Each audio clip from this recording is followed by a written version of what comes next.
Hujambo mwanamichezo popote pale ulipo, na hii ni Sam Media. Karibu tupate kuangazia takwimu rasmi kwa ufupi kuhusiana na dabi ya Kariakoo kwenye upande wa ngao ya jamii kati ya Yanga na Simba. Msimu mpya wa mashindano ya soka nchini Tanzania unafunguliwa rasmi leo Agosti 12, 2026 kwa pambano la ngao ya jamii 2026 likiwa kutanisha watani wa jadi Simba ambao ni mabingwa kombe la FCRDB Bank Federation Cup dhidi ya mabingwa ligi kuu bara 2025-2026 wananchi Young Africans.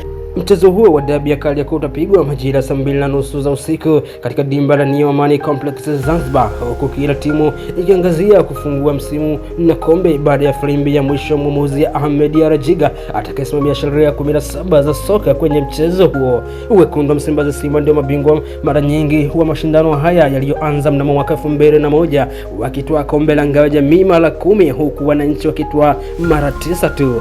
Yanga inaangazia kutwaa kombe hilo kwa mara ya 3 mfululizo baada ya kushinda kombe hilo mnamo mwaka 2024 na mwaka 2025, huko Simba ikitazamia kutoa unyonge huo baada ya kukosa mara 2 mfululizo bila kuonja raza ya kombe hilo tangu walipotoa mnamo mwaka 2023.